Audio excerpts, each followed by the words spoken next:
বিরতির পর ফিরে এলাম আজকের বাংলাদেশে। আপা, আমরা ঠিক যেখানে শেষ করেছিলাম যে কি জঙ্গিবাদের সঙ্গে সম্পর্কটা কিভাবে সম্পর্কিত। একটা কথা আমরা বোধহয় মনে করতেই পারি খুব সহজে, যে তারা নিজেরাই কিন্তু অনেক সময় বলেছে যে আমরা তালেবানের সঙ্গে তাদের যে সম্পর্ক আছে, তারা কিন্তু খুব একটা এই কথাটা লুকায় নেই। হ্যাঁ, এবং তারা নিজেদের শক্তি যখন জাহির করতে চেয়েছে, যখন বলতে চেয়েছে এই বাংলাদেশকে তারা তালেবানি রাষ্ট্র তৈরি করবে, তখন কিন্তু তালেবানের সঙ্গে তাদের যে একটা নৈতিক এবং যেটাকে বলে যে সামরিক সম্পর্ক রয়েছে, এটা কিন্তু বলতে তারা নিজেরাই কুণ্ঠাবোধ কখনো করেনি। তাদের কথা থেকে ওটা বেরিয়ে এসেছে। আমাদের সংগঠন থেকে আমরা বাংলা ভাইকে নিয়ে যথেষ্ট আমি বলবো যে গভীরভাবে কাজ করেছি। আমাদের কিছু তদন্ত আছে, আমাদের কিছু তাদের যে প্রশিক্ষণ, নানা ধরনের কাজকর্মের উপরে আমরা নজর রেখেছিলাম বেশ কিছুদিন ধরে। সেটার মধ্যেও কিন্তু আমরা দেখেছি যে তাদের যে ট্রেনিংয়ের ফুটেজ আমরা পেয়েছি, তাদের প্রশিক্ষণের যে ছবিগুলি আমরা পেয়েছি সিডির মাধ্যমেও, সেখানেও দেখা গেছে যে বাংলাদেশের মানুষজন কিন্তু ওখানে যে ট্রেনিং নিচ্ছে, প্রশিক্ষণ নিচ্ছে। তো বাংলা ভাইকে তো ফাঁসি দেওয়া হয়েছে, আর বোধহয় শায়েক আব্দুর রহমানকে ফাঁসি দেওয়া হয়েছে, তার দলবল গেল কোথায়? সেই প্রশিক্ষিত মানুষগুলি কোথায় গেছে? তারা তো এদের সঙ্গেই সম্পৃক্ত হয়েছে, কারণ তাদের একটা নৈতিক, আবারও বলবো যে সম্পৃক্ততা আছে, একের সঙ্গে অপরের সংযুক্তি রয়েছে। বাংলা ভাই তো সরাসরি সম্পৃক্ত ছিল, বাংলা ভাই নিজেই সরাসরি সম্পৃক্ত ছিল। তো সেইভাবে যদি আমরা বিচার করে দেখি, এবং এখন যদি তাদের এই কৌশলগুলি দেখি যে কোন কায়দায় তারা আক্রমণটা চালাচ্ছে, সেখানেও কিন্তু আমরা দেখতে পাই যে অনেক কৌশলই তাদের কিন্তু তালেবানি কৌশলের সঙ্গে মিলে যায়।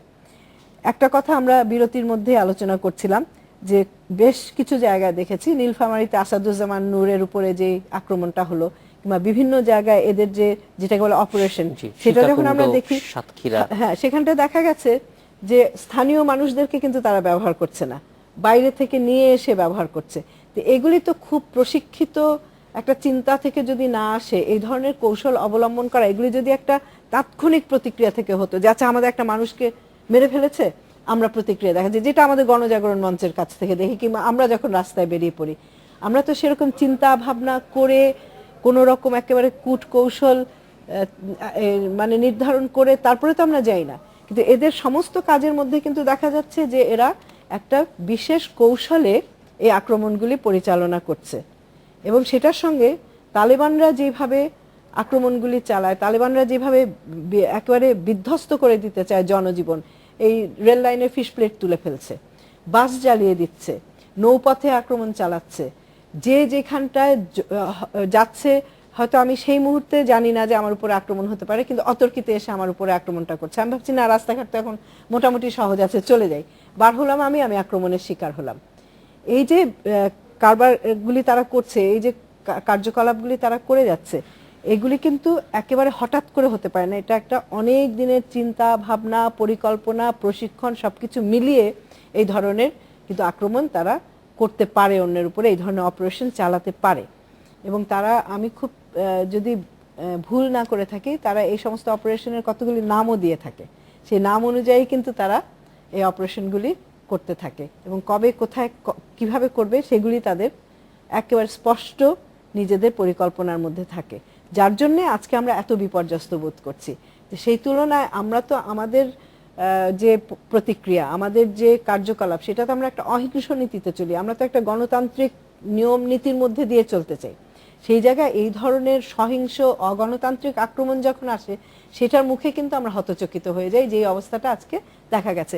আর আরেকটা কথা হুমায়ুন কবির ভাইয়ের সঙ্গে আমি বলবো, যেটা বিরতির মধ্যে আমাদের আলাপ আলোচনা হচ্ছিল, যে যখনই আমাদের সমাজটাকে পরিচালনার দায়িত্বে যারা থাকেন, শুধু সরকার না, নানাভাবে তাদের মধ্যে যখন বিভ্রান্তি থাকে, তাদের মধ্যে যখন একটা অস্থিরতা থাকে, তাদের মধ্যে যখন কোনো রকম সমঝোতা থাকে না, তখন কিন্তু এই ধরনের শক্তিগুলি অনেক বেশি কার্যকরভাবে তাদের এখন যেমন অচলাবস্থা একটা চলছে, রাজনৈতিক অচলাবস্থা মূলত দুটি বড় দলের, কিন্তু আমরা যেটা দেখতে পাচ্ছি এখন কিন্তু আওয়ামী লীগ বিএনপি না, আলোচনাটা হয়ে যাচ্ছে যে সরকার এবং জামাতে ইসলামী।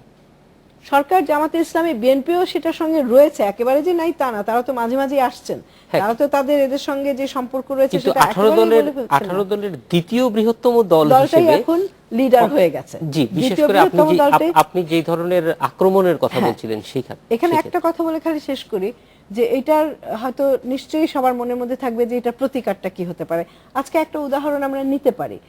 আমি ভারতীয় কূটনীতিক কি করেছেন না করেছেন তার সমর্থনে কোনো কিছু বলার আছে কিনা জানি না, কারণ সেই বিষয়ে আমরা তো বিস্তারিত এখন পর্যন্ত কোনো কিছু সেভাবে স্টাডি করি নাই। কিন্তু যখন একজন ভারতীয় কূটনীতিকের উপরে এমন কিছু আচরণ হয়েছে যে আচরণটা ভারতীয়রা মনে করছে যে ঠিক হয় নাই, তখন কিন্তু কংগ্রেস বিজেপি একত্রিত হয়ে সেটার মোকাবেলা করছে।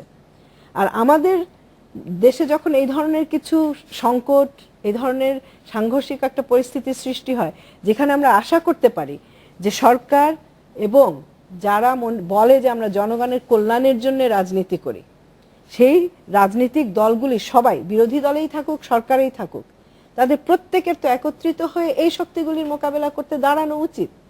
তো সেটা যদি তারা না করে, তখন তো এই শক্তি অনেক বেশি কার্যকরভাবে তাদের যে পরিকল্পনা সেটা বাস্তবায়ন করতে পারবে, কারণ এই দুর্বলতার সুযোগটা তো তারা নিচ্ছে। এই যে গ্যাপটা তৈরি হয়েছে, ফাঁকে দিয়ে তো তারা ঢুকে যাচ্ছে, সেটা তো আমাদেরকে বন্ধ করতেই হবে সেই ফাঁকটা। আর আরেকটি বিষয় হচ্ছে আছে, আমি একটু পরে আসবো সেটাতে, যে আপনাদের দিক থেকেও কি পদক্ষেপ নেওয়া যায় সেটার একটা প্রস্তাব আপনাদের আছে, সেটা একটু পরে আসবো। তার আগে একটু জানবো হুমায়ুন কবির ভাইয়ের কাছ থেকে যে এই যে যেটা বলা হচ্ছে বাংলাদেশের সমস্যা, সেটা নিয়ে আন্তর্জাতিক পর্যায়ে নানান ধরনের কথা আসছে, এবং বিশেষ করে ভারতের পক্ষ থেকে ভারতীয় পত্রিকাগুলি বিশেষ করে বলছে যে বাংলাদেশ এবং এই এলাকার শান্তি শৃঙ্খলার জন্য বাংলাদেশের স্টেবিলিটি দরকার। তো এই স্টেবিলিটির জন্য আন্তর্জাতিক সম্প্রদায় কি করছে? ধন্যবাদ আপনাকে আবারও। আসলে আপনি যদি দেখেন, দুটো বিষয় বলবো। একটি হচ্ছে যে আজকে আমরা একটা বিশ্বায়িত পৃথিবীতে বাস করছি। এখন সবার স্বার্থই কিন্তু কম বেশ সম্পৃক্ত হয়ে যাচ্ছে। আজকে মার্কিন যুক্তরাষ্ট্রের স্বার্থের সাথে আমার স্বার্থ সম্পৃক্ত হয়ে যাচ্ছে, কারণ মার্কিন যুক্তরাষ্ট্র আমার বাণিজ্যের একটা বড় অংশীদার। ভারতের সাথে আমার সম্পৃক্ততা বাড়ছে, কারণ ভারত আমার সেকেন্ড ইম্পোর্ট সোর্স, তার সাথে আমার একটা অর্থনৈতিক যোগাযোগ আছে।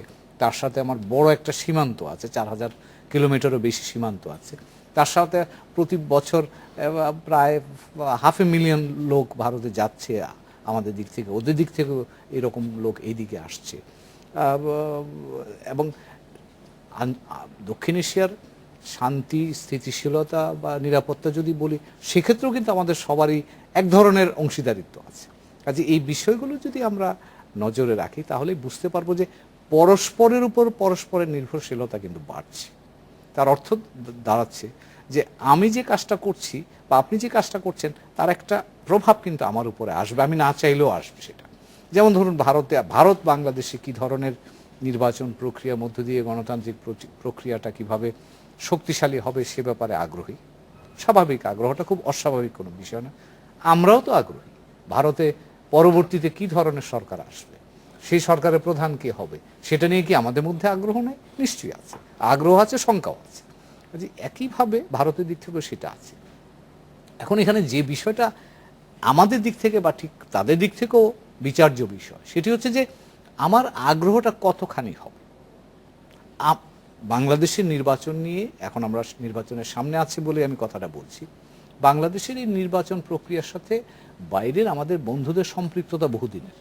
তারা এখানে নির্বাচন পর্যবেক্ষণে আসেন, আমাদেরকে নির্বাচন কেমন হলো সে সম্পর্কে দু একটা কথাবার্তা বলেন। এটা আন্তর্জাতিকভাবে আমাদের নির্বাচনে এক ধরনের বৈধতা দিতে সাহায্য করে, এবং আমরাও নিজেরা সেটাকে স্বাগত জানাই। যে জায়গাটায় আমাদের জন্য একটু অস্বস্তির কারণ হয়ে দাঁড়ায়, এই বন্ধুরা যখন প্রক্রিয়ার সাথে সম্পৃক্ত থেকে আমাদেরকে সাহায্য করেন একটা সর্বজন গ্রহণযোগ্য, বিশ্বাসযোগ্য, ফ্রি এবং ফেয়ার নির্বাচন হতে, ততক্ষণ পর্যন্ত এটা আমাদের জন্য স্বাগত জানাবার জায়গা আছে। কেউ যদি এর মধ্যে নির্বাচন প্রক্রিয়ার ফলটাকে প্রভাবান্বিত করতে চান, সে জায়গায় কিন্তু তখন আমাদের জন্য অস্বস্তির কারণটা। কাজেই আজকে আপনি যে প্রসঙ্গটা তুললেন, যে ভারত বলুন, মার্কিন যুক্তরাষ্ট্র বলুন, চীন বলুন, যারাই আমাদের বন্ধুরা আছে, তারা আমাদের এই নির্বাচন প্রক্রিয়ার মধ্য দিয়ে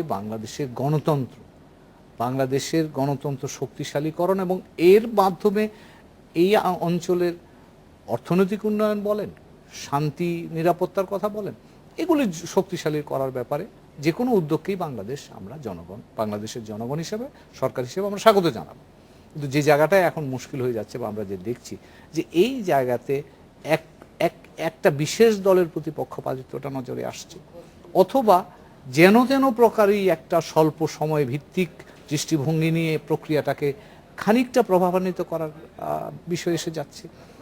আমরা মনে করি যে আমাদের নিজেদের স্বার্থে এবং আমাদের যারা বন্ধু, আমাদের সাথে যারা কাজ করেন আন্তর্জাতিক সম্প্রদায়ের বন্ধুরা, সকলের স্বার্থে যেটা দরকার সেটা হচ্ছে বাংলাদেশের মানুষের চাহিদাটা কি সেটার প্রতি যথাযথভাবে যত্নশীল, এবং সেটা যদি হয় তাহলে আমাদের আভ্যন্তরীণ স্থিতিশীলতা যেমন শক্তিশালী হবে, আঞ্চলিক স্থিতিশীলতা এবং নিরাপত্তাটাও সঠিক জায়গায় থাকবে, এবং সেই সাথে আন্তর্জাতিক পরিমণ্ডলে বাংলাদেশ তার বিভিন্ন ধরনের কার্যক্রম, যেমন শান্তি রক্ষী বাহিনীতে আমরা কাজ করে সুনাম করেছি, আমাদের সামাজিক সৃজনশীলতার মধ্য দিয়ে আমরা দক্ষিণ এশিয়া সহ পৃথিবীর বিভিন্ন জায়গার জন্য মডেল হিসেবে আবির্ভূত হয়েছি, বাংলাদেশের নারী ক্ষমতায়নের মধ্য দিয়ে আমরা একটা উদার বাংলাদেশ সমাজ, গণতান্ত্রিক সমাজ তৈরি করতে আমরা কাজ করে যাচ্ছি, যেটা বিভিন্ন দেশের জন্যই দৃষ্টান্ত হিসেবে আসতে পারে।